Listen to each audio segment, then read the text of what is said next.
The Locked On Podcast Network presents the NBA Big 3 in 30. The three biggest stories in the NBA from our local experts at the Locked On Podcast Network.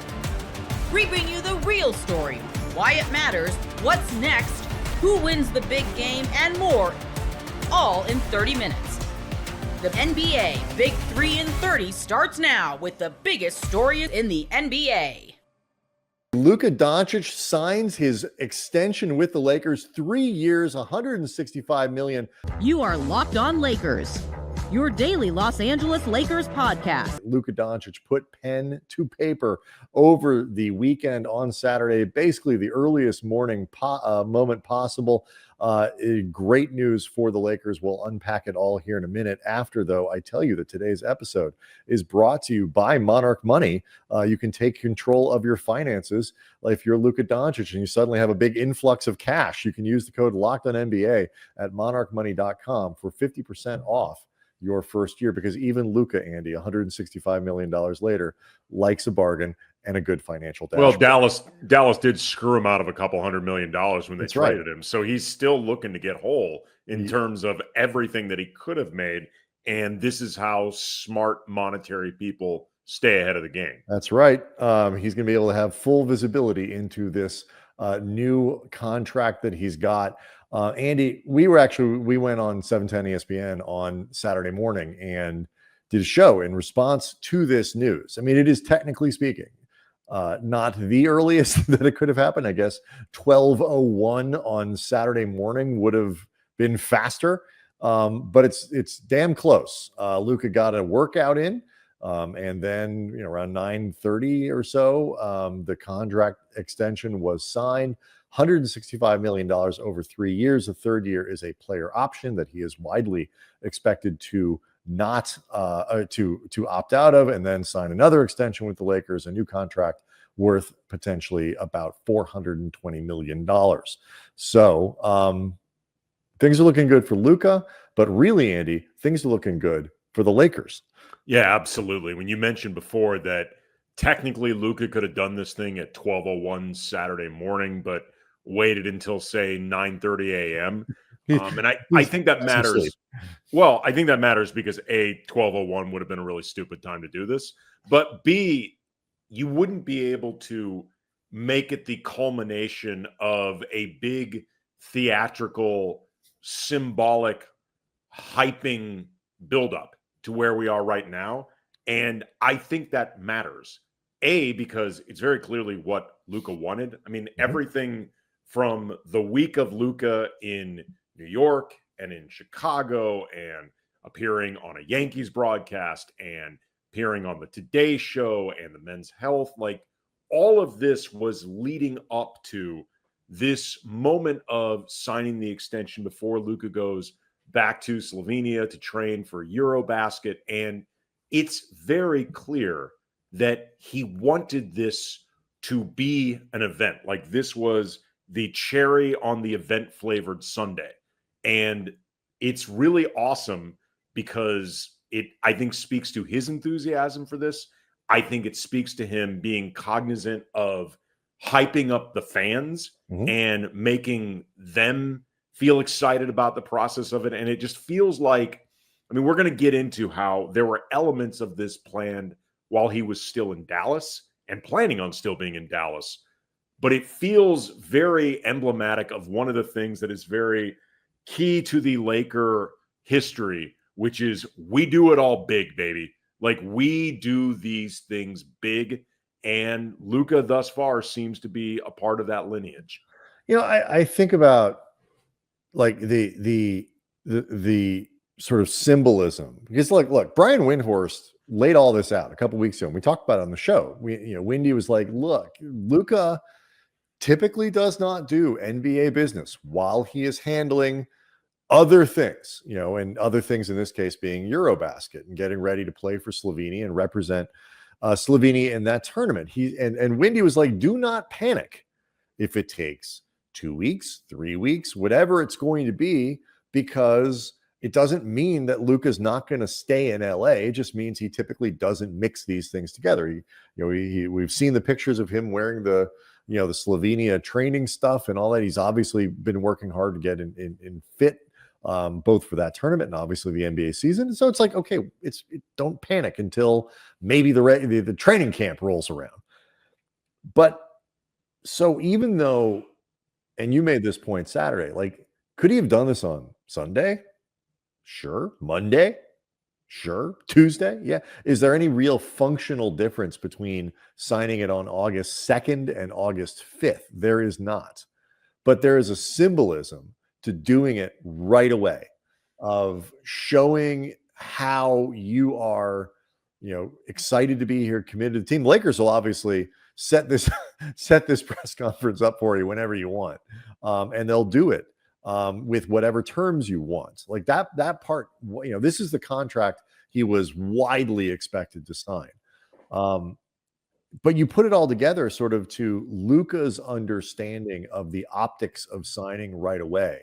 And then, like you say, it kind of fits into how the Lakers do stuff, where you have this tour that takes him through New York, and then he's in Chicago, and then he's in LA, and he's had the cover of Men's Health magazine, and he comes in. The Lakers, for people who didn't see it, had this great photo display up of Luka, a bunch of pictures in his short time in LA. Like, it was just really well done. And so, like you say, Luka kind of understands how that plays and what that looks like. Ironically, Mark Stein reported in his newsletter on Substack on Sunday, this was supposed to happen.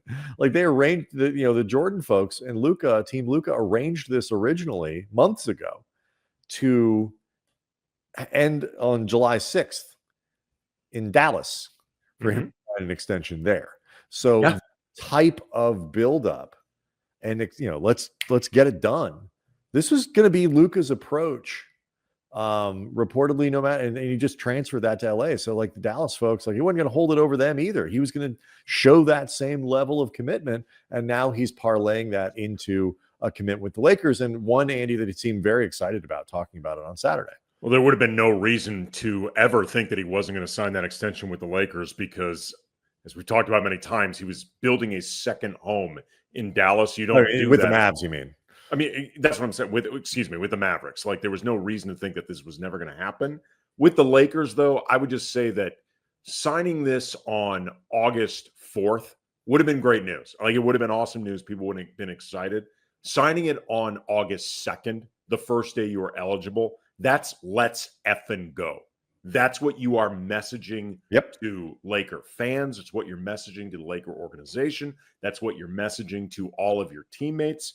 And then you end up culminating the whole thing with a trip to Vegas to watch the Backstreet Boys, which the Lakers did as a group, which is a sentence I cannot believe that I just said. But they all went on a big trip to go watch the Backstreet Boys. As one does. I'm going to say, if you've never been to the Sphere, it's a pretty cool place to watch a show. What I think is funny about all this is how many of these guys were alive when the Backstreet Boys were at their height. Like, not all of them, that's for sure. It's just, it is this summer there they are there. If you haven't seen the photos, you can find them. It's the Lakers and the Backstreet Boys all hanging out together. My wife is more of an NSYNC person. You have to choose, and she has chosen NSYNC. So we're not a Backstreet Boys family, but good for the Lakers. It's just this is I don't know how to upload certain videos off social onto our feed, so I was unable to upload some of the videos of them actually taking in the concert. But please, I highly recommend, because they're not hard to find, seeing Rob Pelinka in the crowd doing a Rob Pelinka version of Rocking Out, which is just adorably awkward and ridiculous. You also see Kurt Rambis attempting to film the concert with his phone. Like, it's just so wonderfully dorky. It's fantastic. Ever wished managing your money felt easier? With Monarch Money, it can. Whether you're growing your savings or planning a big purchase, Monarch puts you in the driver's seat. It's like having your own personal CFO, giving you full visibility and control over your finances. Monarch Money is more than a budgeting app. It's a complete financial command center. You can track all your accounts, investments, and spending in one place. So in addition to managing your money, you're also building wealth. Take control of your finances with Monarch Money. Use code LOCKEDONNFL at monarchmoney.com for 50% off your first year. That's monarchmoney.com, code LOCKEDONNFL for half off your first year. It's time for the Spurs and De'Aaron Fox to come to the table. You are Locked On Spurs, your daily San Antonio Spurs podcast. You know, in the future, we're all projecting about De'Aaron Fox coming to the Spurs. We knew that extension was going to be looming. Well, it's here. As of yesterday, he is eligible for that contract extension with San Antonio. Will he get it? Should he get it? What do the eye tests tell us? What does that eye test tell us about him on the court to make him worthy of that? What are some options financially the Spurs can pursue? Maybe they don't give him a full extension. Can you imagine that? Well, we're going to get into all that and more. Yeah, it's a big decision for the Spurs and the future of this rebuild. But either way, however we spin it, not a bad player to have on that roster. Let's go to bring in our guest. And look who is back, everybody. Casey Vieira, my good friend, former colleague at Ken's 5 San Antonio. Casey, how you doing? By the way, I hate to disappoint you. I don't have a contract extension on the table for you. So sorry about that. When you do, is it as lucrative as nearly $230 million?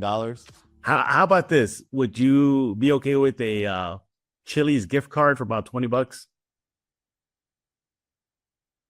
25 and you got a deal. All right, easy. I'll take that deal. Anytime I get Casey on my team, it's worth the extra $5. Make sure to follow Casey on X at Casey_Vieira. Do that right now. So big days possibly ahead for the Spurs and De'Aaron Fox. Casey, that extension that have been looming since he became a Spur. Well, it's here now. As of this recording, he has not signed an extension with San Antonio, but these things likely will take time. Again, he was extension eligible over the weekend, likely, unlikely that, they'll get a deal done. But here we are. So before we get into some of the numbers and options the team and Fox can pursue, we didn't really get a big sample size of him on the court. I think about a little bit over 10 games, and that was it. So we don't know, but we do have a big sample size. Obviously, he's been in the league for a while now. He's been a former All-Star. He did some damage with the Kings, playoff run. So he's a good player, but we don't know how he'll fit in this rebuild moving forward. And then not to forget, Casey, the 3-guard lineup the team now has. Mm-hmm. Do you still see him as a big piece of this rebuild, or maybe just a piece to the rebuild? I think he's a big piece. Okay. I think you go with what the larger sample size, and that even though it's a handful of games that he and Victor got to play last season, and really a handful of games that he himself played in San Antonio, sure. I think you go with what and that's a guy who is a all-star caliber point guard year in, year out. It's for sure.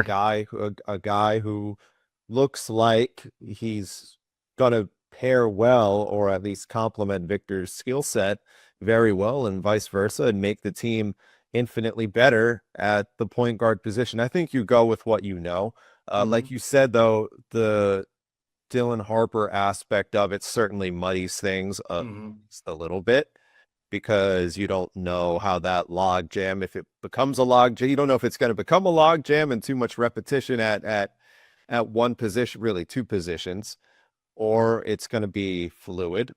And so I could see a world where that does impact, or at least have provoke some sort of conversation about this extension and whether it happens mid-season or not. Yeah. If Dylan Harper was not here, if the Spurs don't end up with that number 2 pick, I think this is done by now. But I think the element of Harper being here and a little bit more fluidity to it, and presenting something, and again, it goes to their commitment to Harper and Castle as well, right? If they look at the three of them, and maybe Castle essentially is the odd man out of the bunch with something like that. I would believe to think it's not the case. from a monetary standpoint in that lens, but you just never know. But I think right now, you probably pull the trigger on the extension in some capacity. Right. Yeah. And look, we had a small sample size, but in that small sample size, man, did he put some numbers out. I got it right here: 24.8 points per game, 6.1 assists, 4.2 rebounds, 1.5 steals per game in that partial season with San Antonio post Sacramento trade. So that definitely aligns with that all-star caliber player the Spurs had been looking for. Now, I want to go back to this whole, 3-guard lineup thing, and Fox. It feels like everybody's looking at Fox as the odd man out. Like, what if it's Harper? We forget, what has Harper done in the NBA as of this? At nothing. As of now, nothing. Right. So we don't know. So I think it is perhaps more prudent for the Spurs to lock up De'Aaron Fox, because it's not a sealed deal that Harper is going to be the real deal in the NBA. Now, Vegas Summer League, sure, he looked good, but that was against Summer League competition, not NBA competition. We'll see in a few months how that pans out. All signs are pointing that he will be a player that will make an impact on the court, but then you just don't know. That's why they call it a lottery, because you just don't know if you're going to hit. So we'll soon find out.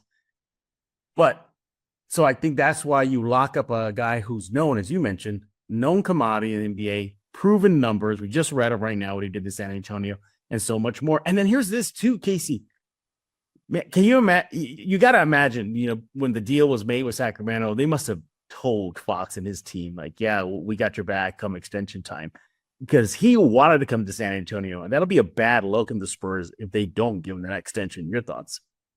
Yeah, but I think it goes back to the Harper thing, though. I don't think Harper was necessarily in those conversations, or the idea of it was prevalent in those conversations when the Fox deal was happening. I don't think the extension. I feel like it's a little bit more complex now. Okay. I feel like it's a little bit more the scenarios, because of the Harper and Castle dynamic and the money and the aprons. It becomes a little bit muddier now, because you look at the hypothetical scenarios of what they could do and what behooves Fox, what behooves the team. But you're talking about the Harper aspect of things. If Harper, after I'm thinking in a world, okay, where they go 2 years, player option on the third. And in that world, say if you're the Spurs, you have a better idea of what Harper is after 2 seasons. What would be 3 seasons? 3 seasons by now. You have a pretty good idea of what he is at that point, or trend in that direction. Same would apply for Castle. Does that make you more, or are they best served doing something like that? And as a result, it speaks more to, if they do that, in my mind, it speaks more to the aspect of investing in Harper and Castle, and they really want to dedicate their time and effort and their energy to maximizing and seeing what they get out of that.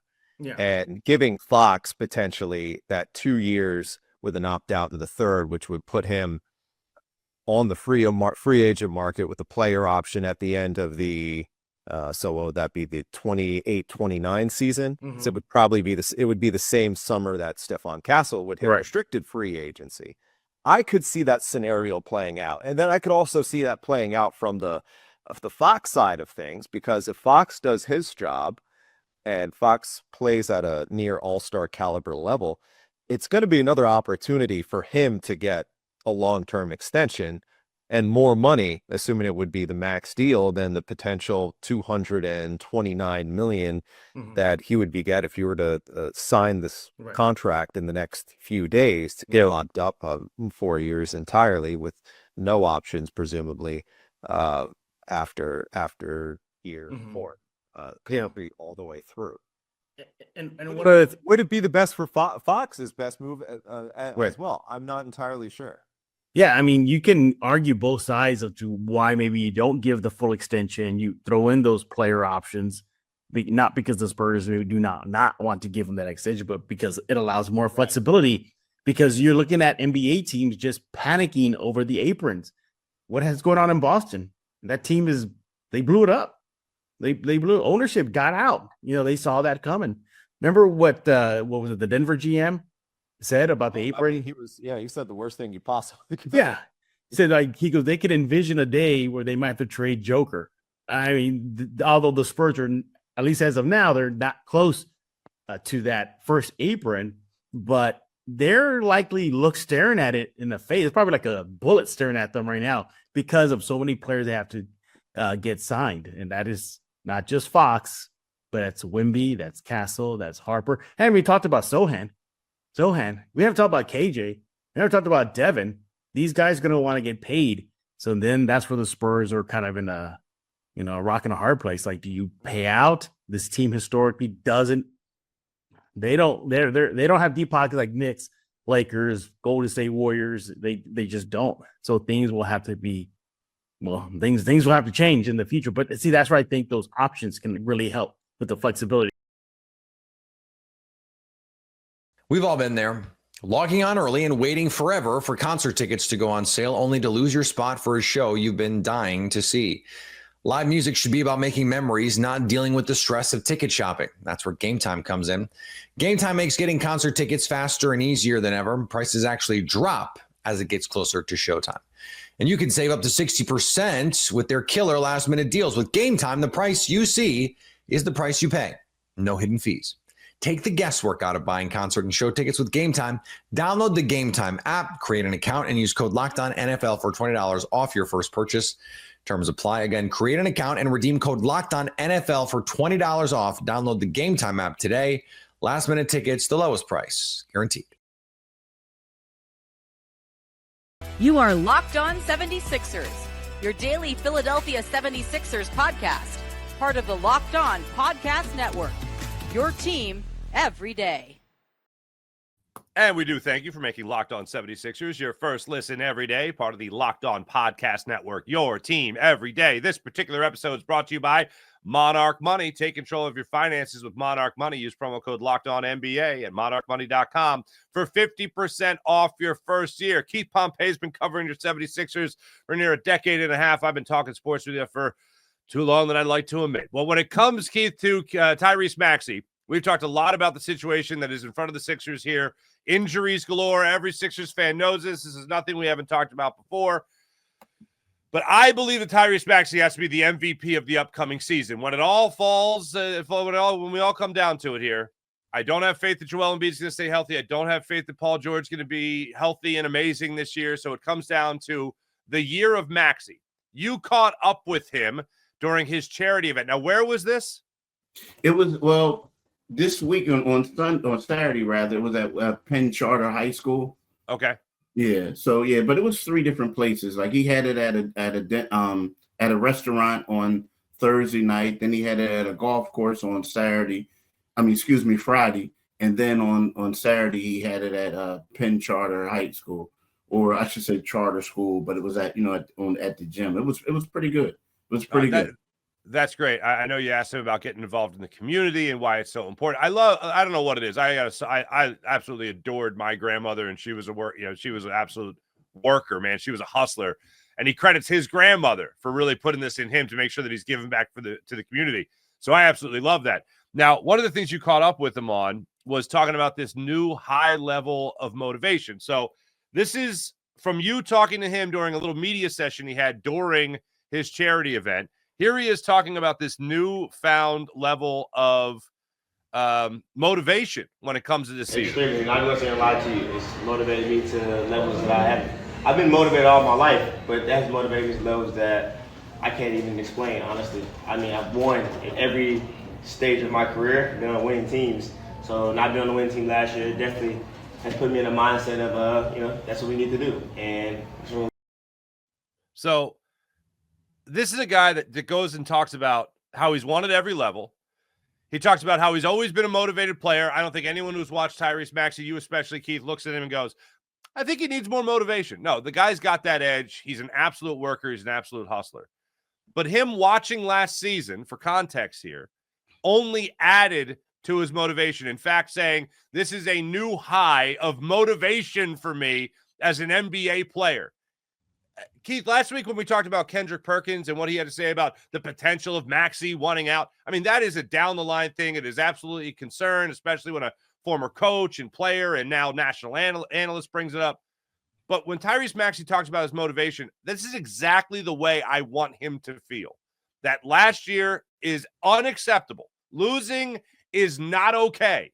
And if he's going to be on the court this season, if he has anything to say about winning or losing, he's going to do everything he possibly can right now in the offseason to prepare, and also during the season to make sure that this team does not find itself in the same place it was last year, especially with no first-round pick. Yeah, you're exactly right. And the thing is, he could have easily said, look, last year is last year, fellas. We all know what we were doing. He could have came out and said, hey, look, me, Joel, and Paul George, the big three, we only played in a combined 15 games. He said the last 2 months of the season, we tanked. We were purposely trying to lose games. And hey, how about I missed 22 of those games, the final 22 games of the season, 30 games, overall. And by the way, I averaged career highs, 26.3 points and 1.8 steals, and I had 6.1 assists. I'm good.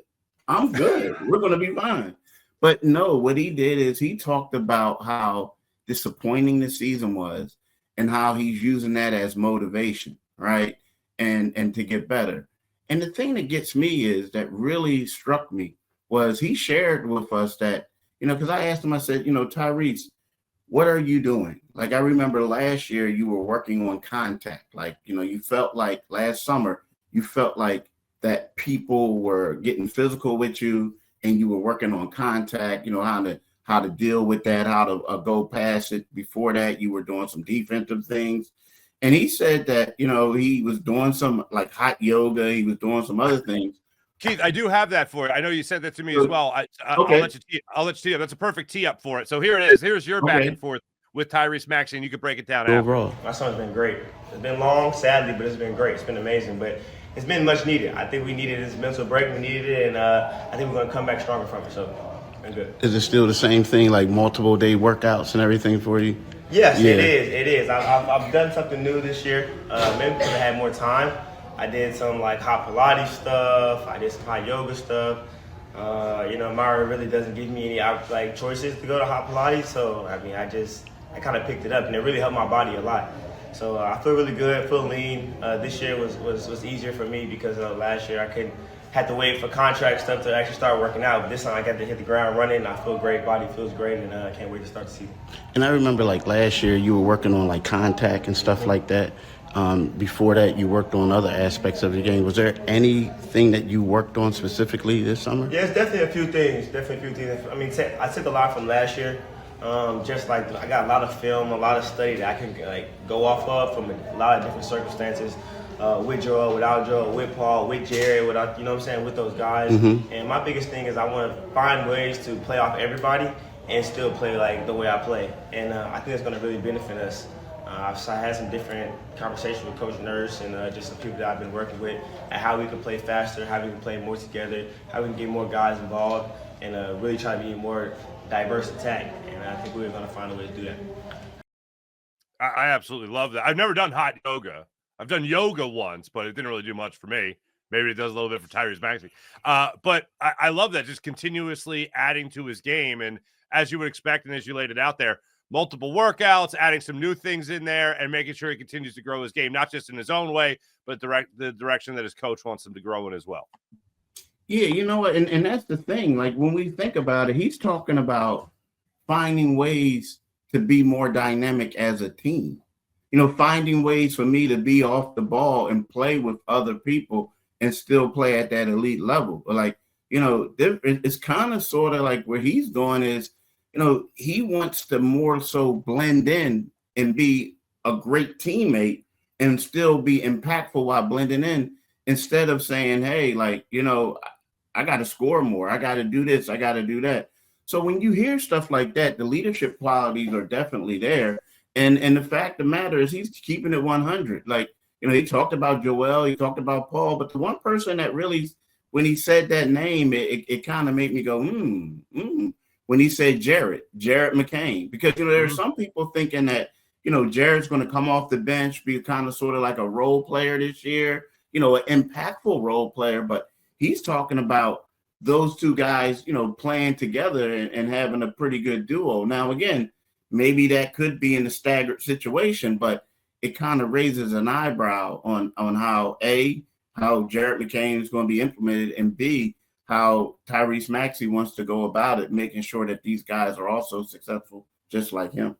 Yeah, I also love the idea of the ownership of it all. Like you said, not just working on his own game, but hey, how's this all work? Yeah, sure, with me involved, but how's this all work with all the new pieces we're going to have this year? How's this going to work? He didn't mention injury, but that's kind of in the back of it's got to be in the back of his mind as well, even if you're talking about load management. How's this all going to blend together? That's more of a strategy standpoint than it is an offseason workout or just improving on his own game. That's wanting to be involved in the coaching aspect of this as well. Yeah, and that's true. Yeah, and like, look at it. He's talking about even watching game film, stuff like that. Talking to Nick Nurse, being involved in the coaching aspect. I mean, you think about this. Like right now, this is the summertime, and yes, he said it's been a long summer, and typically, we've seen him and his girlfriend, doing vacation things. Like we know they went to the Kentucky Derby as a family. I mean, he was back home in Dallas, the Dallas area. But we're talking about a guy who's already having meetings with Nick Nurse about how can we make this thing better next year. Like he's already thinking about that. And not only Nick, he's talking to other people, I'm assuming members of the coaching staff. He's looking at game film. Now, again, I know there's a point that players do that, but dude, this guy is like from the gate getting everything done and being focused. And that says a whole lot about him. The one thing I also like about him is, and I know they're both represented by Rich Paul with Clutch, but, he had Justin Edwards go with him, spend the summer with him, or spend the early parts of the summer by going to Dallas with him, working out with him. And to me, that shows a huge sign of leadership.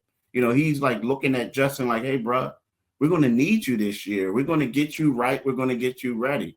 So, Tyrese Maxey's leadership is on top. But also, when you talk about him off the court as well, he's a great guy for the city of Philadelphia. I mean, he's great for the city. And he reminds me of when we had Dr. J. But I even think that he's a little bit more impactful than Dr. J. Because, Maxey does a lot for the kids, Interesting. I was thinking a lot about Maxey over the weekend before I even knew that the event was happening. It was actually your TikTok video that I saw. And I went, oh, look at that. He's catching up with Tyrese. It's great. And you wrote a great article on Inquirer.com about it. If people want to learn a little bit more, it's pretty wild. But the Maxey effect going into this season is really going to be something.